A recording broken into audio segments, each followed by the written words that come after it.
Veins తో బాధపడుతున్నారా? భారతదేశంలోనే బెస్ట్ ట్రీట్మెంట్ అందించే ఏకైక హాస్పిటల్ ఏవిస్. నమస్కారం. మీరు చూస్తుంది సుమన్ టీవీ. నేను మీ కీర్తి. సుమన్ టీవీ ప్రేక్షకులందరికీ శ్రీ విశ్వవసునామ సంవత్సర ఉగాది శుభాకాంక్షలు. తెలుగువారి సంవత్సరాది ఉగాది. క్రోధి నామ సంవత్సరానికి టాటా బై బై చెప్తూ కొత్త సంవత్సరానికి కొత్త ఆలోచనలతో ముందడుగు వేస్తున్నాం.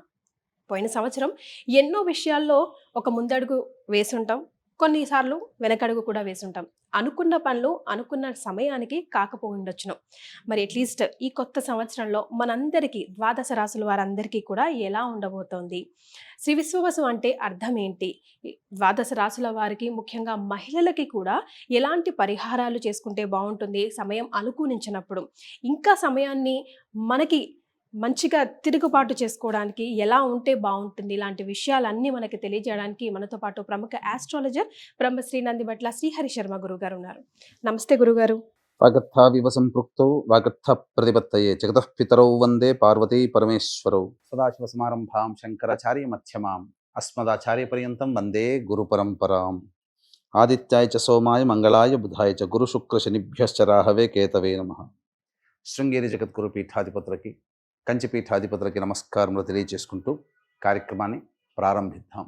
అలాగే గురుగారు, శ్రీ విశ్వవసు నామ సంవత్సరం అంటున్నాం కదా, అంటే అర్థం ఏంటో? విశ్వావసు, విశ్వావసు అనగా విశ్వాసము కలిగినటువంటిది, నమ్మదగినటువంటిది అనేటువంటి అర్థంగా చెప్పవచ్చు. అంతేకాకుండా విశ్వావసు అనేటువంటిది గంధర్వరాజులలో ఒక రాజు. ఇతని పేరు మీదగానే వివాహం కాని అబ్బాయిలకి, ఆలస్యంగా వివాహం అవుతున్నటువంటి అబ్బాయిలకి ఈ యొక్క విశ్వావసు గంధర్వనామ మంత్రముతో కనుక జపము, తర్పణము, హోమము కనుక చేస్తే త్వరితగతిన వివాహము జరిగి తీరుతుంది అని చెప్పి మనకు మంత్రశాస్త్రంలో చెప్పబడి ఉంది. గురుగారు, మరి శ్రీ విశ్వవసు నామ సంవత్సరంలో కన్యా రాశిలో జన్మించిన వారికి ఎలా ఉండబోతుంది ఒకసారి తెలియజేస్తారా? ద్వాదశ రాశులలో భాగంగా ఈ విశ్వావసు నామ సంవత్సరంలో కన్యా రాశిలో జన్మించినటువంటి వారికి ఏ విధంగా ఉండబోతుందో క్లుప్తంగా తెలియజేసుకునే ప్రయత్నం చేద్దాం.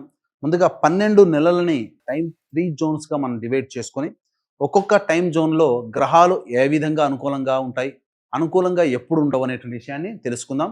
ముందుగా ఈ యొక్క కన్యా రాశిలో జన్మించినటువంటి వారికి ఈ సంవత్సరం ఆదాయం 14, వ్యయం 2, రాజ్యపూజ్యం 6, అవమానం 6. ఇక మనం గమనించుకున్నట్లయితే టైప్ 1 జోన్లో భాగంగా మార్చి 30వ తారీఖు నుంచి మే 14వ తారీఖు వరకు కూడా ఈ కన్యా రాశిలో జన్మించినటువంటి వారికి గురువు 9వ స్థానంలో స్థితి పొంది ఉంటాడు. ఇది సంపూర్ణముగా అనుకూలముగా ఉండేటువంటి సమయం కాబట్టి యోగదాయకమైనటువంటి పరిస్థితిగా చెప్పవచ్చు. ఇక శని భగవాన్ల వారిది చూసుకుంటే మార్చి 29వ తారీఖు రోజున మీన రాశిలోకి ప్రవేశం చేస్తూ జూలై 12వ తారీఖు వరకు మీన రాశిలోనే స్థితి పొంది రుజు మార్గంలో ప్రయాణం చేస్తుంటాడు. కాబట్టి ఈ యొక్క శని ప్రభావం కూడా అనుకూలంగా ఉన్నటువంటి కారణం చేత ఏవైనా పనులు చెయ్యాలి, కొత్త ఉద్యోగాల్లో వెతుక్కోవాలి, లేకపోతే అన్ని విధాలుగా సహాయ సహకారాలు మీరు ఏదైతే ఎదురు చూస్తున్నారో అవన్నీ కూడా మే 13వ తారీఖు లోపల మీరు సాధించుకుంటారు. అన్ని విధాలుగా యోగదాయకంగా ఉన్నటువంటి పరిస్థితి. గత సంవత్సరం కంటే ఈ సంవత్సరం చాలా మెరుగ్గా ఉన్నట్టుగా మీకు అనిపిస్తుంది. కాబట్టి కాలం కలిసి వస్తున్నటువంటి సందర్భంగా మీరు ఏమాత్రం ఆలస్యం చేయకుండా, అంతేకాకుండా బద్ధకాన్ని వదిలి మీరు కష్టపడే ప్రయత్నాన్ని మీరు చేయండి. తప్పకుండా మీకు దైవం అనుకూలిస్తుంది. గ్రహాలు కూడా అనుకూలంగా ఉన్నాయి కాబట్టి ఏదైనా ఆలోచన వచ్చినప్పుడు ఇంప్లిమెంట్ చేసుకునే ప్రయత్నం చేయండి. అన్ని విధాలుగా సహాయ సహకారాలు మీరు పొందుతారని చెప్పవచ్చు. ఇక టైప్ 2 జోన్లో భాగంగా మే 14వ తారీఖు నుంచి దశమ కేంద్రంలో గురు ప్రభావము ఎప్పటి వరకు, ఈ యొక్క సెప్టెంబర్ 27వ తారీఖు వరకు దశమ స్థానంలో గురు ప్రభావం. ఇక ఇది యోగదాయకమైనటువంటి పరిస్థితి. పెద్ద కార్యక్రమాలు చేపట్టాలనే సంకల్పము, వృత్తిరీత్యా కావచ్చు, వ్యాపార రీత్యా కావచ్చు, ఉద్యోగరీత్యా కావచ్చు, ప్రమోషన్లు పొందడానికి మే 14వ తారీఖు నుంచి సెప్టెంబర్ 27వ తారీఖు వరకు చాలా అనుకూలము. ప్రభుత్వ రంగ ఉద్యోగస్తులైతే బదిలీలతో కూడుకున్నటువంటి మీకు ప్రమోషన్స్ లభిస్తాయని చెప్పవచ్చు. ఇది సెప్టెంబర్ 27 వరకు సంపూర్ణముగా దశమ కేంద్ర గురు ప్రభావము చేత అన్ని విధాలుగా కీర్తి ప్రతిష్టలు మీరు పొందుతారని చెప్పవచ్చు. ఇది ఇక టైప్ 2 జోన్లో భాగంగా మనం చూసుకున్నట్లయితే సెప్టెంబర్ 28వ తారీఖు నుంచి నవంబర్ 11వ తారీఖు వరకు కర్కాటక రాశిలో స్థితి పొంది ఉంటారు. అనగా లాభస్థానంలో వక్రీకరించినటువంటి కారణం సంపూర్ణంగా గురువు యోగిస్తూ అన్ని విధాలుగా అనుకూలంగా ఉండేటువంటి సమయముగా చెప్పవచ్చు. ఇది కర్కాటక సెప్టెంబర్ 28వ తారీఖు నుంచి కర్కాటక రాశిలో ప్రవేశం చేస్తాడు. కాబట్టి ఇక నవంబర్ 12వ తారీఖు నుంచి డిసెంబర్ 26 వరకు కర్కాటక రాశిలోనే వక్రీకరించినటువంటి కారణం చేత గురువు సంపూర్ణముగా అన్ని విధాలుగా ఈ యొక్క కన్యా రాశిలో జన్మించినటువంటి వారికి యోగించబోతున్నాడు.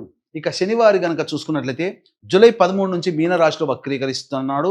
అలాగే అక్టోబర్ 9 వరకు మీనరాశిలోనే వక్రీకరించి అక్టోబర్ 10 నుంచి కుంభరాశి ప్రవేశం చేస్తాడు. ఈ కారణం చేత ప్రధానంగా జూలై 13 నుంచి అక్టోబర్ 9వ తారీఖు వరకు అయితే సమయం అనుకూలంగానే ఉంటుంది. కొన్ని చికాకులు మానసికమైనటువంటి ఆందోళన కలిగిస్తున్నప్పటికీ విజయాలు మాత్రం సొంతం చేసుకుంటారు. కాబట్టి అక్టోబర్ 9వ తారీఖు వరకు ఇబ్బంది పడినటువంటి పరిస్థితి. కానీ ఇక్కడే ఈ యొక్క సంబంధించినటువంటి కన్యా రాశి వారికి అక్టోబర్ 10 నుంచి కుంభరాశిలో వక్రీకరిస్తూ నవంబర్ 6వ తారీఖు వరకు ఉంటాడు. కాబట్టి కుంభరాశి ప్రభావము మరియు ఈ సంబంధించినటువంటి పంచమ రాశి ప్రభావాన్ని కూడా ఈ సంబంధించినటువంటి వారు పొందుతారు. కాబట్టి ఇది కాస్త గడ్డు కాలము, అనుకున్నటువంటి పనులన్నీ కూడాను సరిగ్గా చేసుకోలేకపోతారు. కాబట్టి జాగ్రత్తలు పడాల్సినటువంటి పరిస్థితి అని చెప్పవచ్చు. ఇక నవంబర్ 26వ తారీఖు వరకు కూడా అక్టోబర్ 10 నుంచి నవంబర్ 26వ తారీఖు వరకు కుంభరాశిలోనే స్థితి పొంది ఉంటాడు. ఇది మాత్రము సంపూర్ణముగా యోగ కాలము. ఇటు గురువు అనుకూలిస్తున్నాడు. మళ్ళీ అక్టోబర్ 10వ తారీఖు నుంచి నవంబర్ 26వ తారీఖు వరకు కూడా శని కుంభరాశిలో రుజుమార్గంలో ప్రయాణం చేస్తూ గత 2.5 సంవత్సరాల్లో ఏ విధంగానైతే యోగాన్ని కలగచిస్తున్నాడో అదే యోగాన్ని అద్భుతంగా అక్టోబర్ 10 నుంచి నవంబర్ 26 వరకు అమూల్యమైనటువంటి సమయంగా చెప్పవచ్చు. ఇక నవంబర్ 26 నుంచి జనవరి 9th వరకు కూడా మీనరాశిలో ప్రవేశం చేస్తాడు. ఇది ప్రధానంగా గమనించాల్సినటువంటి. కాబట్టి ఈ టైప్ 3 జోన్లో భాగంగా డిసెంబర్ 27 నుంచి మిథున రాశిలో వక్రీకరించి ప్రయాణం చేస్తూ డిసెంబర్ 27 నుంచి మార్చి 14 వరకు మిథున రాశిలోనే స్థితి పొంది ఉంటాడు. కాబట్టి సంపూర్ణముగా కన్యా రాశిలో జన్మించినటువంటి వారికి గురువు యోగించబోతున్నాడు. కొంతకాలం మాత్రం శని యోగించబోతున్నాడు. ఎప్పటి నుంచి శని యోగిస్తాడు? ప్రధానంగా జూలై 13 నుంచి మొత్తం జనవరి 9 వరకు, జూలై 13 నుంచి జనవరి 9, వచ్చే సంవత్సరం జనవరి 9 వరకు ఈ యొక్క శని భగవాన్ల వారు యోగించబోతున్నారు. ఇది మీరు గమనించాల్సినటువంటి అంశంగా చెప్పవచ్చు. కాబట్టి ఏమైనా కానీ అన్ని విధాలుగా యోగించేటువంటి సమయం. కాబట్టి మీరు లెక్కలో తీసుకుంటే ఇటు శని భగవానుడు ఇటు రాహుకేతులు కూడా యోగించేటువంటి పరిస్థితిలో ఉన్నారు. మీకు ప్రధానమైనటువంటి కారక గ్రహాలు యోగిస్తూ ఉన్నాయి. కావున ఏతావాత చెప్పొచ్చేది ఏమిటంటే జూలై 13వ తారీఖు నుంచి వచ్చే సంవత్సరం 9 వరకు సంపూర్ణముగా అనుకూలంగా ఉండేటువంటి సమయం. గురువు ప్రభావము, శని ప్రభావము, రాహు ప్రభావము, కేతుగ్రహ ప్రభావం అన్ని విధాలుగా యోగిస్తాయి. కాబట్టి మంచిగా మీరు ఏదైనా ఆలోచన అనుకున్నప్పుడు చేసే ప్రయత్నం చేయండి, తప్పకుండా యోగిస్తుంది. ఇక ఈ యొక్క సింహరాశిలో జన్మించినటువంటి విద్యార్థులకి గురుబలం సంపూర్ణంగా ఉండడం వల్ల అనుకున్నటువంటి ప్రవేశ పరీక్షల్లో ఉత్తీర్ణత శాతాన్ని పొందుతారు. అనుకున్నటువంటి విద్యా సంస్థల్లో ప్రవేశం లభిస్తుంది. అలాగే ఈ యొక్క కన్యా రాశిలో జన్మించినటువంటి రాజకీయ నాయకులకి జూలై తర్వాత నుంచి అద్భుతంగా యోగకాలం స్టార్ట్ అవుతుంది. వాళ్ళు ఏదైనా కానీ ఆ పదవి ఆశించితే ఖచ్చితంగా పదవి కానీ లేకపోతే ప్రజాదరణ పొందేటువంటి అవకాశం కూడా గోచరం అవుతుందని చెప్పవచ్చు. ఈ యొక్క కన్యా రాశిలో జన్మించినటువంటి సినీ రంగ కళారంగంలో ఉన్నటువంటి వాళ్ళకందరికీ కూడాను అవకాశాలు అంతంత మాత్రముగానే ఉంటాయి. ఆశించిన మేర ఫలితాలు పొందలేకపోతారు. సమస్యలు ఎక్కువగా వస్తుంటాయి. పేరు ప్రతిష్టలకి ఇబ్బందికరంగా ఉంటుంది. ధనము కూడా తక్కువగానే ఆదాయం ఉంటుంది. అంతేకాకుండా అవకాశాలన్నీ మీకు వచ్చినట్టే వచ్చి వెనక్కి వెళ్ళిపోయే అవకాశాలు గోచరమవుతున్నాయి. కాబట్టి సినీ కళారంగాల పరిశ్రమలో ఉన్నటువంటి వాళ్ళు మాత్రం జాగ్రత్తలు పాటించాల్సినటువంటి పరిస్థితి. రైతులు 2 పంటల్లో కూడాను అధిక లాభాదాలు పొందుతారని చెప్పవచ్చు. ముఖ్యంగా ఉద్యోగస్తులు ఎవరైతే ఉన్నారో ఆ ఉద్యోగస్తులు ప్రమోషన్లతో కూడుకున్నటువంటి బదిలీలు కేంద్ర ప్రభుత్వ మరియు ఈ ప్రైవేట్లో రంగంలో ఉన్నటువంటి వాళ్ళకి గోచరమవుతుందని చెప్పవచ్చు. అన్ని రంగంలో ప్రధానంగా సిమెంట్, ఇసుక, మైనింగ్, అలాగే ఇటుక మరియు ఆటోమోటివ్, ఎడిబుల్ రంగంలో ఉన్నటువంటి వాళ్ళు అందరూ కూడా యోగిస్తే అన్ని రంగాల్లో ఉన్నటువంటి వాళ్ళకి. అంతేకాకుండా ఈ సంబంధించినటువంటి ఫుడ్కి సంబంధించినటువంటి ఎడ్యుకేషనల్ ఇన్స్టిట్యూషన్ సంబంధించి జ్యువెలరీ రంగంలో ఉన్నటువంటి వాళ్ళకి అందరికీ కూడాను యోగదాయకంగా ఉంటుందని చెప్పవచ్చు.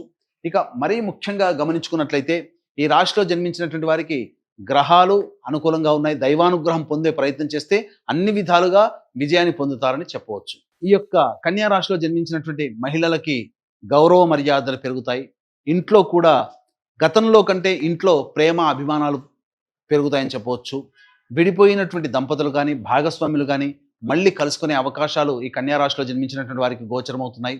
అన్నిటికంటే ప్రధానంగా వివాహం కావాల్సినటువంటి అమ్మాయిలకి ఖచ్చితంగా వివాహ సంబంధాలు, కోరుకున్నటువంటి వ్యక్తితో వివాహ సంబంధాలు జరిగే అవకాశాలు ఎక్కువగా ఉన్నాయని చెప్పవచ్చు. అన్నిటికంటే ముఖ్యంగా ఆభరణాల కొనుగోలు, స్థిరాస్తుల కొనుగోలు, వాహన కొనుగోలు, అలాగే మీ పేరిట ఏవైనా కానీ స్థిరాస్తులు వచ్చే అవకాశము గోచరమవుతున్నాయి. ముఖ్యంగా ఈ జూలై 13 నుంచి వచ్చే సంవత్సరం జనవరి 9 మధ్య కాలంలో తండ్రితో అనగా తల్లిదండ్రుల ఆస్తి అనగా మాతృస్వామ్యంగా రావాల్సినటువంటి ఆస్తి మీకు లభించి తీరుతుంది. అలాగే ఆస్తి సంబంధమైనటువంటి విషయాల్లో ఏవైతే మీకు తగాదాలు ఉంటాయో వాటిలో మీరు విజయాన్ని పొందే అవకాశం గోచరమవుతుంది. అంతేకాకుండా మోకాలి నుంచి పాదాల మధ్య ఉన్నటువంటి ప్రదేశము ప్రధానంగా అనగా కాళ్ళ సమస్యలు, కీళ్ళ నొప్పుల సమస్యలు ఈ రాశిలో జన్మించినటువంటి మహిళలకు ఎక్కువగా ఉండబోతుంది. ఐరన్ డెఫిషియన్సీ ఎక్కువగా మీరు పొందుతారని చెప్పవచ్చు. ఏ తర్వాత మహిళలకి సంపూర్ణంగా ఉంటాయి, సంపూర్ణంగా యోగిస్తాయి గ్రహాలన్నీ కూడా. కాకపోతే బాధ్యతలు పెరుగుతాయి, శ్రమ ఒత్తిడి కూడా అధికంగా ఉంటుంది. కాబట్టి బ్యాలెన్స్ చేసుకునే ప్రయత్నం చేయండి. గురుగారు, మరి శ్రీ విశ్వవసునామ సంవత్సరంలో కన్యా రాశిలో జన్మించిన వారికి ఎలా ఉండబోతుంది ఒకసారి తెలియజేస్తారా? ఈ రాశిలో జన్మించినటువంటి వారికి గ్రహాలు అనుకూలంగా ఉన్నా కొంతకాలము గ్రహాలు అనుకూలంగా ఉండవు. కాబట్టి మీకు వీలు కుదిరినప్పుడల్లా కూడా దేవతా అనుగ్రహాన్ని పొందే ప్రయత్నం చేయండి. ముఖ్యంగా అమ్మవారి దేవాలయానికి చేరుకొని మీరు అమ్మవారికి కుంకుమార్చన, అభిషేకాదులు జరిపించుకుంటే చాలా మటుకు సమస్యలు తీరుతాయని చెప్పవచ్చు. అంతేకాకుండా గత సంవత్సరం కంటే ఈ సంవత్సరం మీ యొక్క సంకల్పం నెరవేరాలి.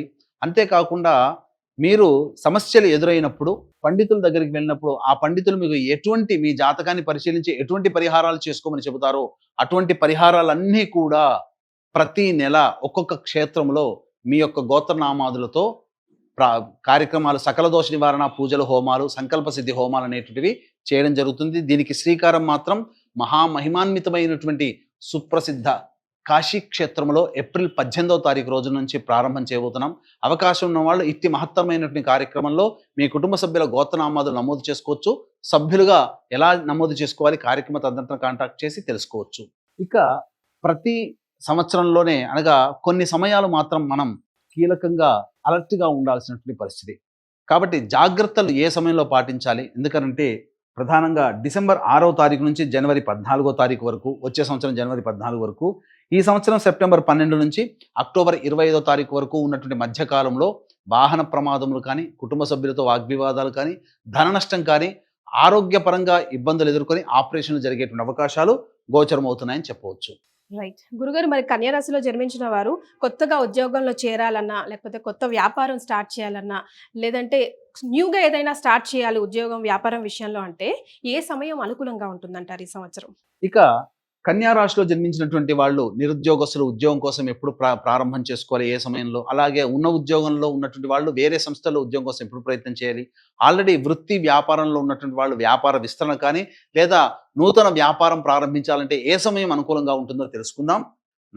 ఈ సంవత్సరం నవంబర్ 16వ తారీఖు నుంచి వచ్చే డిసెంబర్ 15వ తారీఖు వరకు, వచ్చే సంవత్సరం ఫిబ్రవరి 13 నుంచి మార్చి 13వ తారీఖు వరకు, ఈ సంవత్సరం జూన్ 15వ తారీఖు నుంచి ఆగస్టు 16వ తారీఖు వరకు ఉన్నటువంటి సమయం సంపూర్ణముగా అనుకూలంగా ఉండేటువంటి సమయం. కావున ఈ చెప్పినటువంటి సమయంలో ఉద్యోగ ప్రయత్నం, వ్యాపార ప్రయత్నం చేసుకోండి. అన్ని విధాలుగా కలిసి వస్తుందని చెప్పవచ్చు. ఇక ఈ యొక్క సంబంధించినటువంటి కన్యా రాశిలో జన్మించినటువంటి వారికి మీ యొక్క సంకల్పం ఈ సంవత్సరంలో నెరవేరాలి, మీ జాతకరీత్యా ఉన్నటువంటి సమస్యలు తొలగాలి అని అంటే ఏప్రిల్ 18వ తారీఖు రోజున మహామహిమాన్వితమైనటువంటి కాశీ క్షేత్రంలో కార్యక్రమం చుట్టబోతున్నాం. ప్రతి నెల ఒక్కొక్క క్షేత్రంలో మీరు మీ కుటుంబ సభ్యుల గోత్రనామాలతో కార్యక్రమాలు నిర్వహించడం జరుగుతుంది. అవకాశం ఉన్న వాళ్ళు ఈ కార్యక్రమంలో సభ్యులుగా నమోదు చేసుకోవచ్చు. కార్యక్రమ తదనంతరం కాంటాక్ట్ చేసి పూర్తి వివరాలు తెలుసుకోవచ్చు.